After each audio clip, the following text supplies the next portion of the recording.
founder and CEO, Noesis Capital Advisors, as the moderator. Joining him on stage are Mr. Amith Khanna, Head Franchise, India, Middle East, Africa, IHG; Mr. Atul Jain, Chief Operating Officer, India, Sri Lanka, Bangladesh, Best Western Hotels; Mr. Gautam Birudavolu, CEO, GreenPark Hotels and Resorts; Mr. Vikram Cotah, CEO, GRT Hotels and Resorts; and Mr. Vikram Singh Chauhan, founder and CEO, Nile Hospitality. Please give them a round of applause.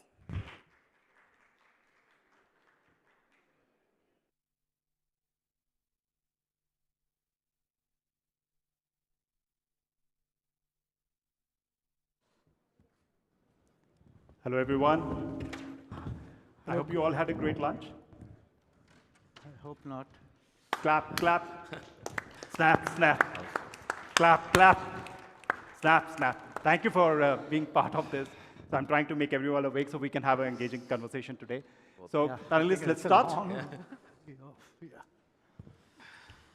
Great friends, firstly, I would like to extend my warm thanks to Hotelivate for setting up this great platform. And I always joke around with them. They every year organize Mahakumbh of hospitality industry, and they're doing fabulously this job from last few years. Now, coming to the topic, navigating franchising and third party is one of the most relevant topic in my opinion, gentlemen, because franchising something from last couple of years has picked up substantially in the Indian context as well. The brands which were not very keen for franchising their hotel brands to the hotel owners, asset owners, apart from the platform transactions, now they're open to talk, and we successfully have done some such transactions as well. Now, coming to the subject, Atul, what is the value proposition? I create a business case for you. I'm a tier 2 hotel owner, okay? I want to create a hotel, 100 rooms, F&B focused, that's the market requirement, okay? I'm open to invest 50 lakh a key, upper mid-scale, let's say, 50 to 60 lakh a key, upper mid-scale I want to target. I have an option for going for management contract. I have an option to go for franchise and operate myself. And third, I have an option to go for franchise and then appoint a third-party operator. What should a first-time hotel entrepreneur should look up to? Nandi, thank you so much. It's a lovely question, I think. I think for a first-time owner, it's a knowledge sharing. He needs to, we need to handhold him a lot. Handhold him, we have to train him, we have to share knowledge about the journey begin with starting the design and planning stage. We have to guide him and advise him that what contents in a hotel should be. It should start with a concept note, and we have to handhold him on the design and planning, then leading to the construction of the hotel with the space management, interiors, and everything. And then once the journey is going on during the construction, and just before the 6 months of the opening, we have to begin the journey for the pre-opening. Wherein that, he's the first-time owner, he doesn't know that what are the requirements, what needs to be bought out in terms of the FFE and operating supplies and equipment. So I think as an operator and a brand, we always guide them and handle them what quantities and what type of material they should buy. And then during the pre-opening stage, we help them into the recruitment training, setting up the F&B concept, setting up the IT systems, setting up the back of the house systems, pre-opening marketing and all that, and leading to the operation of the hotel. I think in my opinion, for a tier 2 who is a first-time owner and wanted to aspire to be a hotelier, venture into hoteling, I think the journey should begin with the brand management contract. Mm-hmm. What do you think, my dear friend Vikram? Nile. Yeah, it's obviously. What do you think? What Atul just mentioned, that the preference is let's go for the management contract, okay? Because he's not aware about the business that much, because he's a first-generation hotel entrepreneur. So it's better go for management and let the brand run the entire show for you and be responsible for generating the GOP. Financially, actually, it makes fantastic sense. And as a third-party operator, what you feel is the right fit? So I wouldn't disagree with Atul. I mean, if it's a first-time owner, obviously he does not have the know-how of managing a hotel, building, positioning the hotel. Vikram is audible to everyone? Yeah. So, but it has to make a commercial sense for the owner, So this is not a new model in India, third-party operator. So I mean, it existed before also. So it completely depends on where the hotel is and what owner wants to do with his commercial business. With the third-party operator, the owner gets the similar kind of support. You know, I mean, he gets the best of both worlds. So, I mean, it's a call of an owner at the end of the day. I mean, you know, obviously with third-party operator, it makes more commercial sense for the owner to do that. But if it's a first-time owner does not have a choice in terms of, you know, third-party operator or management contract. It's a choice which an owner has to take. But commercially, it's more viable with third-party. Can you give us your number for some of you? You are running 2,000 hotels at this point of time. 2,000 rooms. Operational rooms, right? Yes. Sorry. 2,000 operational inventory you have at this point of time. And can you give me one case study in the interest of the audience? Let's pick up one of the micro markets, okay, where you are, for example, running ABC for, you work with 4 brands, largely Hyatt, Wyndham, and Radisson, and with Hilton, I believe, right? Yeah, Hilton. So let's pick up one of your hotel, okay? Let's compare it with the similar category brand from the other company. The performance point of view, how much gap? Because, see, why I'm asking you this question, let me tell you. When I do a feasibility, the first question any asset owner is going to ask me, what is my ROI? Boss, how much money I'm going to take back to my home? Explain me that. So I just want to understand, traditionally it looks like safe that if a brand is running and managing the show, it's far more comfortable for me. And that's what's the trend been till now, largely in India. How a third party can disrupt that space? So it makes more commercial sense if you have a third-party operator involved.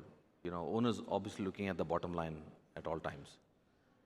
With a franchisee and third-party operator, owner ends up paying a little less than what a management contract would cost. That is like writing on the wall. Other than that, a hotel which is run by a third-party operator versus a hotel which is managed by the brand in the same market, you have a better GOP. So a third-party operator can give you a better GOP than the brand gives you. Not by compromising standards or not,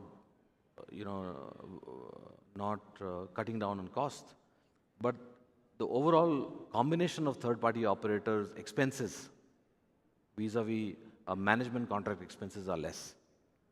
So owner gets to take more money home in a third-party setup. Just a ballpark number. Can we talk about in percentages? Let's say for a case of management contract are paying approximately between 8 to 10% of the top line, more or less. Yes. So with what it boils down in your case. So with a franchisee plus third-party operator, all the costs put together will not exceed 8%. How much? 8%. 8%. Yes. So you're saying there's a delta of 2%. There's easily saving of 3%. This is only on the fee part. Then there are operational costs, salary, wages, a better control, closer monitoring of the property, and Thanks. that gives you better savings on GOP. Thanks, Vikram. Thanks for insight. Amith, coming to you. You are running 6,000 plus hotels across the world. One of the G6, one of the prominent hotel chains, IHGs. How's your portfolio across the globe vis-a-vis India? Thank you, Nandi. Thanks for asking. Good afternoon, everyone. So franchise and IHG, we have a very strong foothold. Almost 85% of our business globally is franchising. In India, Middle East, Africa, the region that I represent, 1/3 of the estate is franchising. It is currently growing, as I say, because India is a viable growth model, not just for operators, but also when we look at owners from an economies of scale, as Vikram just mentioned. At the moment, it's 10% of the current estate in India, of the 46 operating hotels and 49 hotels that are in pipeline. But this model will explode.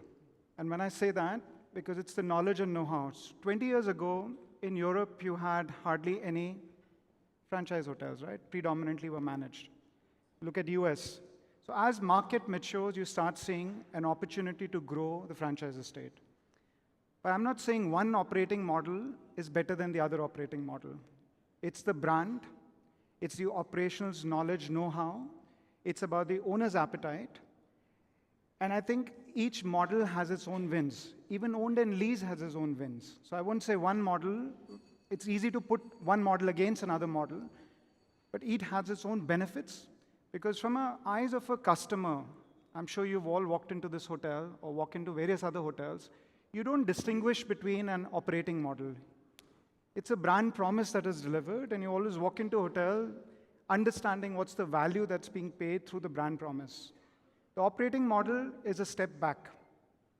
How do we make that consistent across various brands, various hotels, and a consistent quality guest experience drives that customer to come back to that hotel or to the property?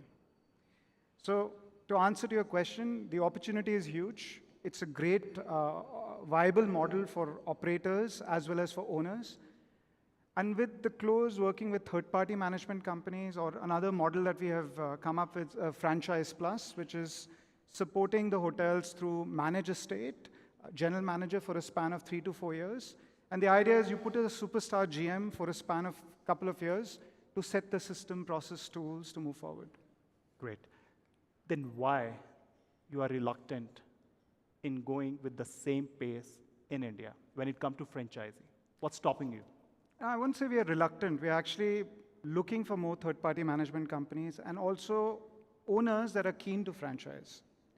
So we are, in a span of last 10 years, we've seen a growth of almost 150% in India in terms of number of hotels, but also the various models. So whether it's managed flipping to a franchise, whether, and I'm not saying just from IHG, a lot of other operators that are coming, it's when they have either created their own hospitality division or they're working with third-party management companies, we have an opportunity then to grow through. So we are not saying no to any, and look at the domestic demand within the country, and also international tourists, almost 30.5 million tourists by 2028. Now this is creating a demand not just in tier 1, but also tier 2, tier 3 city.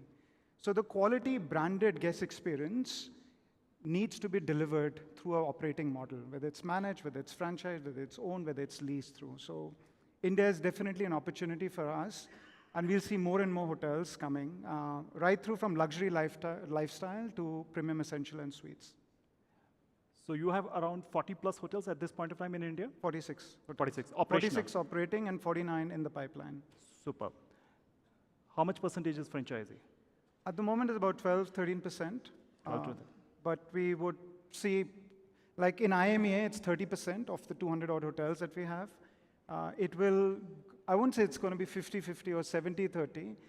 It'll take its maturity as the market matures, and you will start seeing between 30-40% of the franchise estate. And again, it should be a halo asset, a halo hotel, which brings more customers back to the property. Great, great input, Amith, really appreciate. Vikram, Cotah, coming to you, my friend. You are one of the more diverse guy here, right? You are the one who owns a homegrown brand. True that, yeah. 20 plus hotels you have operational, right? You own, I believe, 80% of that portfolio. True. At the same time, you have assets with the franchise of international brand. Why you kept these two different vertical lines for you? So this was a typical call which we take depending on the location, depending on the returns expectation of the owners, and also the comp set is there, and which markets you want to play. So the first hotel we opened in Chennai, which was the Grand Hotel, 25 years back. That opened with us operating it, but with a days-in franchise. I don't know if you know, there's a days-in franchise. So we opened that with that. But the idea is the owner was not into this business. He is into jewelry, our core business. So he wanted to run it himself, but he wanted a little bit of confidence. That's what, I mean, going back to your previous question about the owner. Indian owners are generally getting into hotels, not as their primary business, but as their secondary business. So they are busy in their primary business and they have a secondary business. They want to own a hotel. And when they do that, they want to give it to somebody to run it, either to a brand or to a local, I mean, they set up their own operational setup. Having said that, I think today most of the owners are not too confident on the international brands because the one is the culture when they come in and they present and the expectations. So that's how the third-party operators come in and play a big role. But for us, what happened is our second acquisition was a branded hotel, the Radisson. And it was a managed Radisson, but we chose to operate it ourselves because we already had the setup. It was successful, then we went on to third, fourth. So we have 4 hotels, which are Radisson hotels, operated by us. And we have also grown our brand, our GRT brand, into different segments, and we operate them. And recently, we started operating hotels for others also on management contract. So this is the model which we are growing. And I think the future is franchising. I mean, like Amith was saying, I think future is franchising because, and the third-party operator combination. But Indian owner has to get that confidence to give it to 2 parties, play a role in between, have the confidence of the third-party operator that he's working for him, have the confidence that the franchisor is bringing something to the table, and he's paying to both of them. What is the bottom line? Is he able to service his debt? Is he going to get his IRR? And is this business primarily to get only returns, or is it for wealth appreciation or for that halo branding? Sometimes people get into hotels for that halo branding. For example, I mean, take our case, the jewelry brand is the largest, one of the largest in India and the biggest in South India. But our owners still say in open forums that they got this entire respect and branding after they started running hotels. So that's a big thing in the Indian psyche. So I think that's how the entire thing works. And that's how we are taking this brand across. Now, right now, we are 21 hotels, 5 hotels we are making now, and we have 15 in the pipeline with our own land banks. That means we own land banks. We have to space it out accordingly.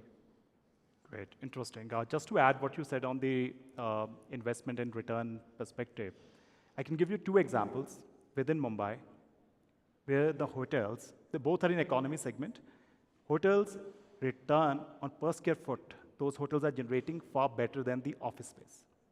So I strongly believe hotels have its own financial case in isolation, and the market is moving towards the more mature side, rather than just seeing that the other business is getting support from him. But I truly appreciate what you mentioned, that yes, that is context with quite a few owners as well. It's also location-based. It's also about what's your comp set and which markets is your feeder market. So there are a lot of decisions. It's not a simple equation which we do it. Yeah. I agree with you. Gautam, coming to you. Yeah. Okay, GreenPark, I believe, have 6 operational hotels at this point of time under GreenPark, and you have 2 assets which are you tied up on with the international brand for the operations and management contract. That's right. I'm asking the same question because both of you actually in the same boat. Because you also now planning to start GreenPark as a brand to start the expansion on asset-light model, which can be management, franchise, and leasing, right? So what's your view? Why we are keeping both these strategies? Is the same what Vikram is saying, or you have difference of opinion on this? I think a lot of things are similar in the context of homegrown brands, right? We've been 25 years in the space. Over a period, we have close to now 1,300 rooms under management. We have under 300 rooms in the pipeline in the next 2 years. We built a brand with some qualities which are very unique, which lend themselves to a certain format. Fair amount of banqueting, some specialty restaurants, and rooms which are very contextual. So we will have a specialty Indian restaurant in one location and a specialty Asian. So I think we've built something and which we would like to propagate further. It's too good not to propagate. And our customers love it, so we'd love to continue to build that. We aspire to be a full stack hotel platform. And for us to grow that way, we are actually looking at acquiring assets which don't necessarily have our brand name. So they both have their space. And in the context of the hotels we acquired, we had the opportunity to, one of them was in the transition for a renewal of the contract. We actively debated converting it to our name, but we realized that asset was well served by that brand. And it didn't have the qualities which would lend itself to our GreenPark brand, so we continue that. And we also had the option of franchisee versus management. Because we have enough management bandwidth, we actively considered taking the brand as a franchisee, but the terms they offered didn't make sense. Okay. But I think in future, franchisee is the way to go. And that's what we intend to do with brands which are not part of our ownership. We would at least push for a franchisee arrangement. So regional homegrown brands, GRT, GreenPark, is looking franchise as a business model to go forward with the asset-light model expansion. Yeah. Am I right? GRT, for us, we are not going to go franchise immediately. Okay. So that's a long-term plan for us, because we need to be confident that when we give our brand out, that the third-party operator who's dealing it, or the owner himself who's going to get involved in operations, are going to maintain those brand standards. So mostly now it's going to be management contracts if we are going asset-light. But we have enough on our plate as asset owners. Interesting. So, Amith, coming to you on operational support, could you let us on the extent of operational support extended by franchisors and third-party operators to hotel owners? I will be taking up with you, Vikram, after this. So like I was mentioning earlier, there are loads of benefits for franchising, right? So whether it's brand scale and reputation, so currently we have 19 distinctive brands across 6,300 hotels globally, over 1 million rooms. Whether it's strong reservation system, our loyalty program, whether it's global integrated system, or we're talking about technology resources, all these benefits an operator, benefits a hotel through. So to make sure that there is a consistency in our approach, we have a dedicated franchise operations and commercial team supporting our hotels. We also have, and what this team does is right through from pre-opening to the exit of the hotel, through the entire contract duration, there is a support that is provided through. We also have an owners association set up globally, so which represents close to about 4,500 owners on one platform. It's quite brave of putting 50 owners in one room thrice a year to talk about how we are performing. Must be tricky. And I would say, because there is so much of transparency in how we do business, we have almost 7 touch points for every ownership. So we have a quarterly performance reviews, we have a support, because remember, in a franchising, we're actually not operating or managing. We're providing them with a lot of support and guidance through the background. And I always give this example of, when you rent a car and when you sit in an Uber, you're giving directions and reaching point A to point B. Rent a car, you're actually driving yourself. You could be driving a Tesla. You could be driving a car that you're not sure of, which is where support and guidance is really important, because everybody wants to reach to the right destination through. In terms of new hotels, we also support from a task force, whether a managed hotel support that needs to go specifically on a dedicated time, and also what I was mentioning on a franchise plus. The idea is, how do we have an operation and commercial ramp up in the right direction? Because the further we are on the ramp up, the more are the discussions. And I loved the session before when they were talking about, it's not about the right asset, it's ensuring that we have the right hotel that's been guided through. And quite a lot of times the discussions should not be stuck at GOP. It's actually understanding that relationship below the GOP of what is the owner's expectations from an operator. Franchising helps. Why? Because you have an entrepreneurial mindset to have that discussion openly. If we have our own food and beverage, or do we feel a food and beverage from an external resource can perform better in that particular market? And I can give you numerous examples where that guidance and support has helped the owner deliver better in their GOP or better in their net operating profit. So from an operational setup, it's enough to give the knowledge, process, system tools for the operator, for the owners to actually run the hotels, or we work very closely with the likes of third-party management company, because the experience and expertise that they bring in is next to none in that particular market. Also, how we have them associating with owners that we don't know in certain markets. In a managed estate, we do focus on all our hotels, but there's a lot of focus on hotels that deliver a great top line and bottom line. So there are tier 2, tier 3 cities where some of the hotels might not get enough support through, But in a third-party operator, the setup is where every owner is treated equally. And the experience that they have with the infrastructure that they have benefits the owners and the relationship that we have with the owner that can be. And remember, we are not signing a contract for 5 years or 4 years, right? It's a long-term contract with majority of our contracts between 15 to 25 years. A lot of them that are signing the contract might not be there 20 years later. But how do we have an operating model that is set up for success? So whether it's an owner-operator, whether it's a third-party company, or whether it's a franchise plus, we have each of these three models that are set for success through. Amazing. So it's a good takeaway, Amith. What you are saying is that regional expertise is very critical for the success between franchisor and a third party in the interest of the hotel unit. Correct. Okay. Vikram, is it the case that you are more effective in the portfolio 2,000 hotels, operational rooms, in tier 2, tier 3 markets? No, where the F&B is bigger component of the? Not necessarily. I mean, it doesn't change anything for us. From a support point of view, our support is as good as what support a management company would provide to a owner. So nothing changes as far as the support is concerned. Whether regional or national, it doesn't change anything. Okay, interesting. I mean, like a company based out of Delhi operating a hotel in Bhutan, Bangladesh, the support is pretty similar to what they would do it in India, right? So similarly for us, wherever we are based, it doesn't matter, support is pretty much similar to any hotel across the country. Great. Atul, I would like to bring you in on the subject of flexibility and control in the case of franchise vis-a-vis management. Right. Okay. So a lot of time owners come and say that, okay, because brand is not letting me sign this checks, and I want to have a control. It's a very small point I'm trying to raise. And in the franchise, then you have full control on the financials, bank account, review, hiring. There can be multiple time disputes, whom to hire as a GM, okay?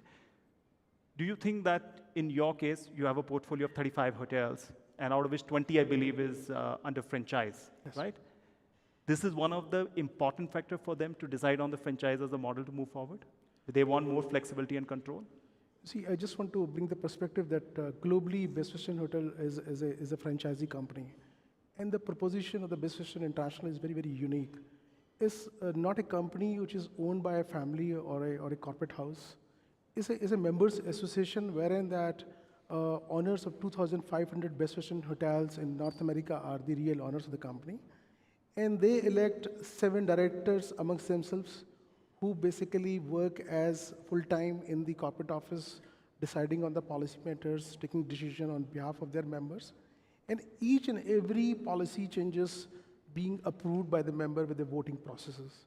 And under them, there is an executive committee, there is a CEO, and the full-fledged professionals are working in the globally. So globally, we are a franchise company. In India, we have adopted the model of mix, basically the franchise and the management, where we see value that we can add value to the property by doing this. But when it comes to the franchising, we are open and it's more flexible for an owner to take decisions. And even in case of a management contract, we are not accountants, we are hotel operators. So we always believe and give the check signing authority with the hotel owner or their representative, or jointly with the general manager and the financial controller. So case in example, the signing authority, but also in case of the decision making, in case of a franchisee hotel, we always believe that the owner should take their decision till the time they're compliance with the quality assurance program, till the time they're adhering to the policies, till the time that brand standards have been adhered and followed.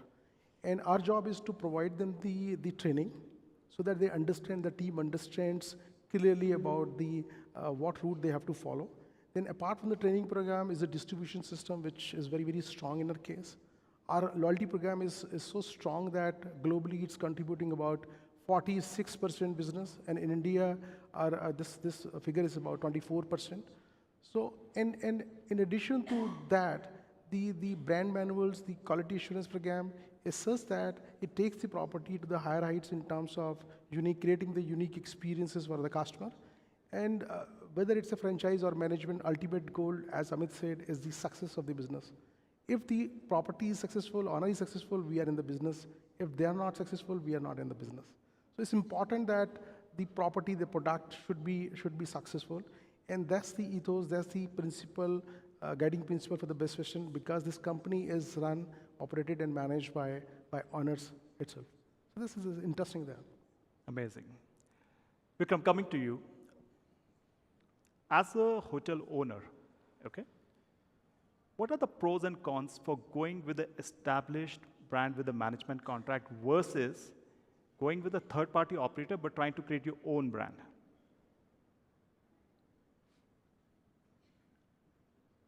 See, first of all, I think the primary fundamental thing is that the property has to be properly designed, and it has to have those attributes which people want today, customers. So brand, no brand, operator, third-party operator, all depends on the fundamental property attributes. Having said that, whether to have a franchise and operate it, or to have a third-party operator and give it out to a brand. That's what you asked. A third-party operator, and I want to create my own brand, ABC, my own brand. Okay, I mean, in our case, it doesn't matter because we are the third-party operators also as the owning company, because we have a robust setup. So that would not come into thing. But if somebody else, a friend is asking me about it, I would tell him to go to a third-party operator, because the third-party operator, I think, would understand the expectations of the owner and also the cultural nuances, which is better understood than a franchise who's sitting somewhere else, maybe even another country. And one small example I wanted to give you. Just yesterday, we were speaking when we were acquiring the Radisson Hotel in Chennai. There was another big brand which came in, and this was operated by one of the most traditional families. It was owned by traditional families of Chennai. They were a big corporate.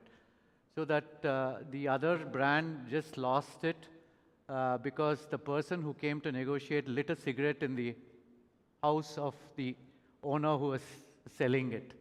And we being the conservative, traditional Tamil culture family, we took off our shoes, went in, and that's what, at the end of the day, 130 crore deal happened just because a cigarette was lit. So, so this is what a third-party operator brings in. He understands the owner, he understands the owner's psyche, he understands the cultural nuances, he understands the family, he understands what he wants out of the hotel. So I think a franchise, a third operator would work well in such situations. Vikram, how you mitigate risk for hotel owner when it is franchise along with your own setup, third-party operator? Meeting what? Mitigating a risk for the hotel owner. At the end, it all boils down to the P&L and how much risk is taking. Vis-a-vis going with a very comfortable position of letting a brand only run and manage, and owner straight away in terms of having any issues, problems, budgets are not going up to the mark, make one phone call with the people sitting in the corporate office. So I don't see a difference. That's the issue. I don't see a difference between a hotel which is managed by a third-party operator and a management company in terms of the expertise and the deliverables on board. So I really don't know how to answer that because there's no risk. I mean, this company is run by hoteliers who have spent 20, 25, 30 years in hotels doing the similar kind of job which any management company in their corporate office would have. So like my team is of 40 people on board, so there's a head of room distribution, head of finance, head of IT, head of engineering, head of F&B, culinary. So a similar setup like any other brand would have in the country, So when I was to work with Marriott or Hyatt, is to do the same job which I'm doing now, So there's no risk I see for an owner. I mean, if the hotel did not meet numbers in a management contract, then also owner does not get anything out of it, right? The maximum he can do is call the top guy and say, come to my hotels, let's have a chat. That's the max he can do. So it's pretty much similar in our case also. So Vikram, what is the secret sauce of setting up the third-party operation company? Because there's only one or two companies like yours. Why? Such a large market we have on the... It's only a question of time, I think. I think there will be more companies I see, because I don't think one company enough can handle so much in the market. And to go back to the question which we were discussing in terms of controls, I mean, there may be a perception that the third-party operator is flexible in terms of controls at the hotel, which is not really the case. The reason for our slow growth is also because that we don't compromise on bank controls. But what happens with an owner, because of the comfort level, he's okay to give us bank controls than to the brand. But for us also, it's a deal breaker that if you don't have a bank control, we cannot protect brand standards. And if we cannot protect brand standards, then we will lose trust and the name of the brand. So it's very important for us also to have a full control over the hotel in terms of hiring, in terms of bank controls, to ensure brand standards are protected. Interesting. So from a control point of view, it doesn't change anything. From risks point of view, it does not change anything. It definitely gives you more flexibility in terms of, for an owner to pick up the phone and speak to CEO of any brand, his comfort may not be of that level. Vis-a-vis, pick up the phone, call me and say, 10 o'clock in the night and say, I have an issue, can you address it? So, like you were saying that, comfort level is the key. Just to build on, I think the other thing I would say is the awareness of third party. Quite often in various panels, various questions that comes in, the myth is around cost. No one talks about the upside that we would get of working with a third party. So whether it's top line or when you look at economies of scale, also experience and expertise through various other brands. So as a white label, you could be managing your own hotels, you could be managing independent properties, multiple other brands. So the team has an experience, and we've seen that in Middle East, in Africa, and also a lot of learning from US and Europe, where it's a very well-established concept. So quite often I hear in India, there aren't too many third party. But it's also the awareness of what does this third-party management company do. And I agree with you when you say there should not be any difference between a management versus a third party, because that's the work that they're doing. But how do you sell this, or what is the narrative around what is a third party? I would rather have a hotel operated by a third party than operated by an owner. And I think what would swing it is also the timeline. Generally, a brand would sign for 20 years to 30 years, whereas I don't know, how long do you sign it for? I mean, that gives a sense of comfort to the owners that the control is still there. It's 5-year contract, or it's a 7-year contract, whereas a brand generally signs for 25 years or 30 years. Actually, it's the other way around, to be honest. Most of my contracts are between 20 to 25 years. Now, in those contracts, owners don't have an issue because it's just a franchisee contract. So owner thinks that, I'm only paying for what is coming in to my kitty through the brand. He has no other liabilities with the brand. So he has no problem in signing for 25 years. So most of the contracts are 20, 25 years, because he has no, what do you call it? In a management setup, there are a lot of legal attributes come into play. In a franchisee setup, it's a pretty straightforward contract. He pays for room revenue, or he pays for fee which is on room revenue. As long as he is getting it, he's happy. Now, then the longer the contract, the better it is for him. Okay, interesting. So he pays only for room revenues. Yes. Glad you brought this in. Okay, great. Atul, coming to you, regulatory and legal considerations. It's very important to make this, okay, this model is working. Vikram is doing a decent job, running 2,000 rooms across the brands, across the different geographies in the country is working, and owners are happy. So what's important is to have the right contracts on the place, the understanding on the legal front as well. Okay? You've been very sharp on the financial and the legal side in your previous avatar, and currently also you are very focused on these two subjects in your system. What are the few things which are very important from the asset owner perspective, at the same time the brand, and the third party in the legal contract, which they need to make an extraordinary precaution to make sure the relationship is sustainable for long? Okay. In the legality remains the same, be it the brand managed hotel or a franchise or an third-party operator. What is important is first of all, one has to understand what are the rights, responsibilities, and obligations of each stakeholder in the parties in a contract. So what happened that generally that the Indian context, the owner, they come from a family background wherein they are into the traditional business and aspire to be hotelier. They don't understand the nitty-gritty of a contract and the legality of a contract generally. And in most of the cases, they don't believe in spending money on the legal firms to advise them and guide them.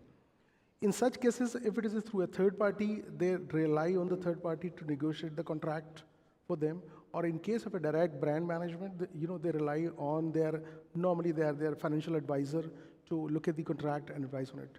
The important aspect for an owner to understand is if it is franchise, that what are the obligation, rights, and responsibilities, what the brand is going to deliver, and where the stop bucks as far as the brand is concerned. But when the brand is managing, so what are the responsibilities of the brand delivering the profit, the obligation, the quality assurance program, they have to maintain in that.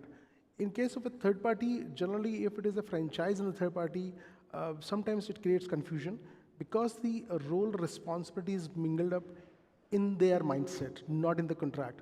Because the contract clearly specified roles and responsibilities of each party, wherein that in case of a franchise, the brand is responsible for bringing the reputation, the distribution system, the reservation system, the quality assurance program, the loyalty program, and of course the brand marketing, which pulls business for the hotel. Wherein in a management contract is more deeper down a micromanagement, day-to-day affair of the hotel, starting from recruitment, starting from taking care of the food and beverage, which is 50%. We have seen that in India, that 50% revenue coming from food and beverage, F&B concepts. So all this come in a management contract where day-to-day handling, day-to-day monitoring, close monitoring is required. So it is important for an owner and also as a responsibility of the brand, if we are doing a franchise or a management contract, we always ensure that owner understands the contract. So important aspect is that risk management in a contract is the indemnification is very important for a brand perspective and from the owner's point of view, that what is their responsibilities under the contract to an extent that has been mitigated by taking the third party insurances, which all the brands provide. They have their specified insurance requirement. So to an extent that risk is mitigated. And important is that, exit. Exit is that, what is the exit mechanism and the dispute resolution in a contract. So I think that dispute resolution should be simple. If it is through an arbitration or through a commercial court, it should be simple. It should not be complicated that we have seen in case of certain brands that the brand is operating in India and the property is in India and the owner is based in India. But for any dispute, they have to move to London or Singapore or to the US. So it doesn't make sense for an owner that for a commercial contract where they're utilizing the services of the brand, for any dispute, nobody wants to go to Singapore or arbitration in London or for that matter, courts of US or Europe for that matter. So I think that it's important that risk should be, the dispute should be handled in India. And in our case, I think in the last 8 years with the Best Western, we have not come across in a dispute. Even if there is a dispute or a disagreement, we have amicably, exited. And Nandi, you have the experience in such one case that, we amicably, walked out in the contract. And we are happy because we are businessmen. We wanted to focus on our future growth rather than stuck on one deal. And so as we wanted that owner to understand all this. I suggest that, they look at this very, very clearly. Yes, I totally agree with you. The business angle is very important to make any relationship work. Coming on relationship, Gautam, when three parties are involved, it's very important to have right collaboration and relationship management between all the three parties because expectations need to be right. And more important, during the operations course, the effective communication between all the three is equally important. What are the precautions asset owner need to take to make sure that this relationship is best in the interest of everyone? At the same time, hotel company, where you have your complaints or where you had your great experiences as well. I mean, I don't know, the three stakeholders, I think at least in your context, you're saying franchisee, operator, the third party operator and the owner, right? Owner, yes. So in our case, just two of us between operator and us, I think the key learning for us when we tied up with a multinational company is they are really global, powerful machines. They're machines. And as somebody in an earlier forum explained that they're basically large, powerful toolkits. So it's for the owner to use the tools rightly. You have to engage them, engage the right tool in the right context. There's a lot of learning for an owner to understand the whole system because their companies built over 50, 60 years. They have built in layers of complexity in their contracts, which are very powerful and useful. But if you don't use them well, they fail. So in our case as an owner, we boil down to two things, right? Performance clause. And what is the instrument of measurement is budgeting. So I think budgeting is a great exercise to set our expectations and align each other's. It's an exercise where you use competition, use the potential of the asset, and you see the potential of the brand getting aligned together. So we worked very carefully and pushing the envelope on the budgeting process because everything else is aligned to that. They do decisions, we improve the property, everything is aligned to what we all agreed on as a budget. So I think a budgeting exercise is a powerful tool to get everybody on the same table. Great. So boil down to be return on the capital employed. That's the bottom line, and I respect that. Isn't it always? Yeah. Only then you will make another hotel. Absolutely correct. Amith, coming to you, let's talk about the future outlook in the context of Indian hospitality industry. You have a great global expertise. Okay, you are handling multiple regions. How you see this particular model, whether it's management, which is already a proven model, asset owners, fairly happy, I'll say, in most of the cases. Whoever making the second hotel means he's satisfied with the first case. At the same time, the guy who has already built one hotel, operated on a management contract, now he's exploring, let's explore the franchisee option because now, in case he has a bandwidth, subject to that, that's a caveat by default. Do you think that trend is going to pick up more in India? Or you think, as a company, you are more comfortable with the platform transactions when it comes to franchising? So, like I was mentioning earlier, India definitely is a massive growth opportunity and you've been hearing this since morning. And look at our consumer sentiments, right? It's a lot to do with what is happening in the overall ecosystem for India. So whether it's domestic travel, whether it's international travel, is dictating the demand of hotels. So whether it's independent hotels or whether it's branded hotels. Operating model, of course, is really crucial and critical of how you set that up for success. But what I would always say is, how do we look at opportunities in the right market? So one market, one segmentation, it's not a cookie cutter approach. I won't say one operating model is better than the other one. You need to start looking at where are the opportunities that are coming and what's the sweet spot? What is the missing opportunity through? So we would explore all because the only way one grows is by exploring various opportunities. It's not about only scaling up. Of course, franchise, there's an opportunity to scale up much quicker than when you're, let's say, owning an asset. But the opportunities are huge in tier 2, tier 3 cities. And tier 1, of course, where market is doing phenomenally well with double-digit growth in RevPAR and RGI. The key is to ensure that there is a consistency, and I would put it into 3 buckets. What is performance, like my fellow panelists just spoke about? The other is around quality guest experience, which is all around culture. How do you set up that culture for success? And then third most important thing is reputation. Because when you walk into a hotel or restaurant or a property, What is it that you want to look forward that is being delivered to you? And what's the value that is being delivered? So you would come back to that property, to that restaurant, to that asset, only if you're comfortable and there are some memorable experiences that have been created through. So in a nutshell, the opportunity is huge. We're looking for more third-party operators because a continent like India, I would say, not even a country, with over 250,000 rooms that are up in the next couple of years, look at how much of growth all of us have in this room and how much potential that can take this country to the next level. So we are keen to grow. We are looking for more opportunities, and if anybody has, we are available with IHG, with over 6,500 rooms, 6,500 hotels with over 1 million rooms. We do have an opportunity for everyone. You said very important thing that why any global company is thinking of franchising across the globe, I'm talking about, is because the expansion is very fast in that particular case, because they have limited bandwidth to operate the assets. Correct. And that's the reason third-party operators are so effective in most of these markets, the mature markets I'm talking about. What do you feel? How much time India as a country need to invest more to reach to that state? Like 80% of your portfolio overseas is under franchise model, which is reverse in India. Yeah. How much more time you see is there for that, to achieve something like that? That's the reality, hard reality, right? So I can't define time, but I would say it's the maturity of the market, right? I won't say 18 months or 24 months, and 24 months down the line, we are on the same panel, you're asking me the same question. I've seen a shift of how the operating models are. Like giving another example, in Dubai, almost 90% of all our conversions that are coming are all franchise. A lot of them, and when I say market maturity, whether it's South Africa, whether it's Dubai, or whether it's moving from west to east, there are lots and lots of hotel owners that are saying they want to take on franchise.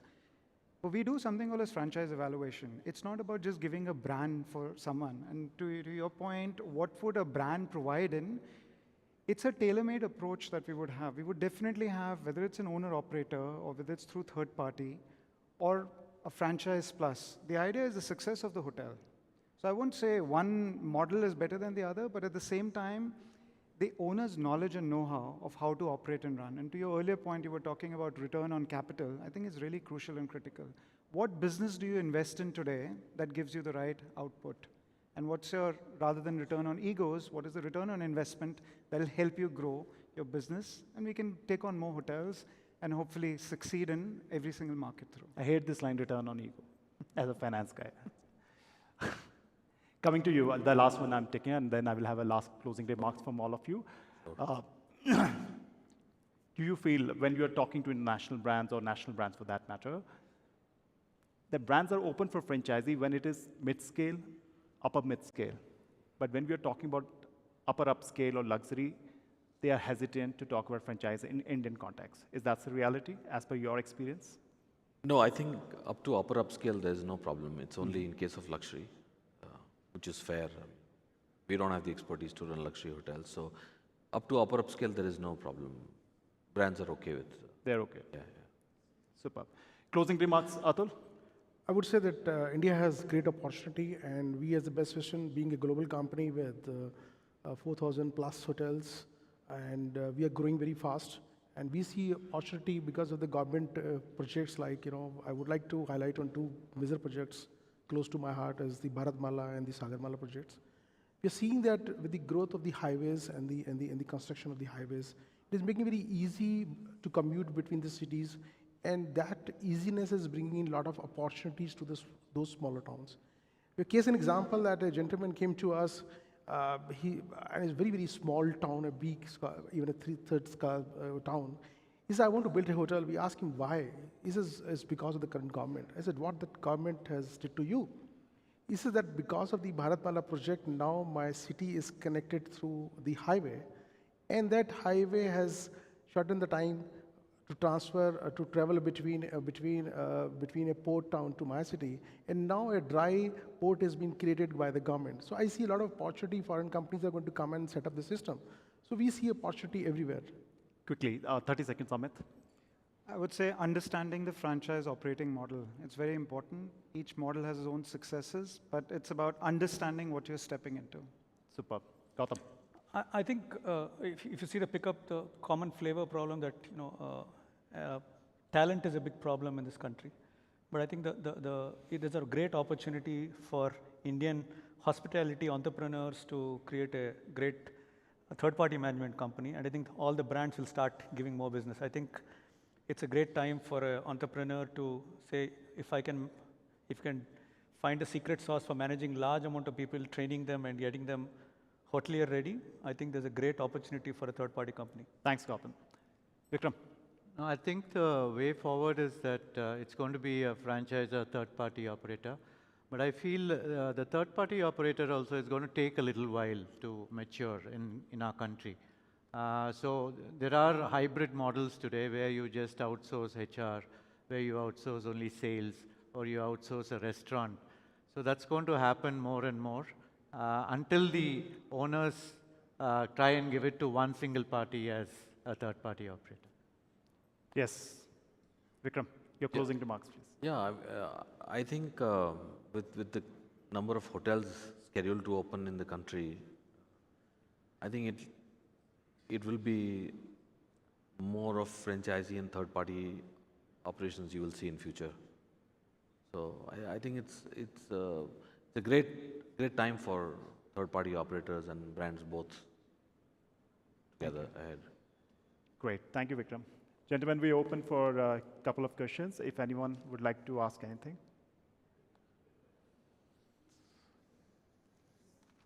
Thank you very much. Thanks for you guys being Nandi, there are some questions there. Just see that. Sorry. On the panel. My bad. What are the top 3 ways of controlling quality and compliance to brand standards in franchising? Yes, I would like to answer that. The first and the foremost is the training. The quality assurance program, what is there in the best vision. And we very strongly believe that, and we follow that all our 4,500 hotels are quality assessed each year by an independent third-party assessor. So that's second. And third, I believe is the regular communication with the team and with the owners, making them understand what are the new things, new technologies, and adopt it into the system. So as they are comfortable, they understand it, and they implement it at the property level. Interesting. The last one I would like to take, what are the 2 biggest pain points in a relationship management between brand and the third-party operator? What is the 2 biggest pain points. What are the couple of pain points between a brand and a third-party operator? So, like I was mentioning earlier, one is all around the 2-fee concept, which is a myth around it's more expensive when you're franchising versus a pure management. And as explained very well by my panelist, that's not the case. It's about understanding where the true essence sits in. The other thing I would say is on whole brand standards, right? Like why consistency of brand standard is important. So there is a cohesive way of how brand standards are set through. There's a lot of research that is done to set those standards. Sometimes where there is a flexibility required, and what we've done for Holiday Inn Expresses in India, for example, on breakfast standards, which is much more elaborate, and that's done through a study. That's done through because we knew a domestic hotel with a demand that is coming through is massive, and you want to cater to as many suggestions as possible from customers coming through. Have you exited any contract because of quality standards? Not in India, but we've had hotels in Dubai that we've exited because of quality. Thank you, gentlemen. Thanks a lot. You guys have been an amazing audience. Thanks a lot for your patience and having listening to all of us. Thank you very much. Thank you. It's wonderful. Thank you so much.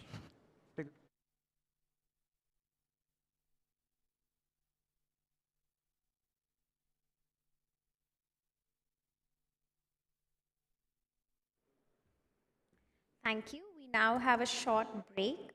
Please note that we will also have a round of door prizes. So make sure to drop your